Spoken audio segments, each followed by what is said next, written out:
এই দৃশ্য কিনা শেষে আমাকে দেখতে হলো, কিন্তু তবু আমার খুব জানতে ইচ্ছে করছে বাচ্চারা ঘুড়ি ভর্তি মোহর অলংকার সব ছড়াতে ছড়াতে যাচ্ছে কেন, আর গোপালের হাত দুটোই বা ঘাট থেকে বেরিয়ে দুদিকে ঝুলছে কেন?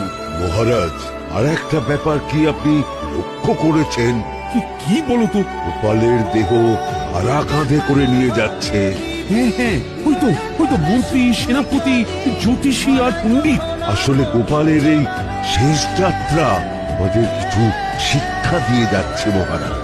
এই যে দেখুন, যারা গোপালকে সহ্য করতে পারত না, এখন এখন তাদেরই কাঁধে গোপাল যাচ্ছে। তার মানে শেষ পর্যন্ত কেউই কারোর শত্রু থাকে না, সবাই মান অভিমান করে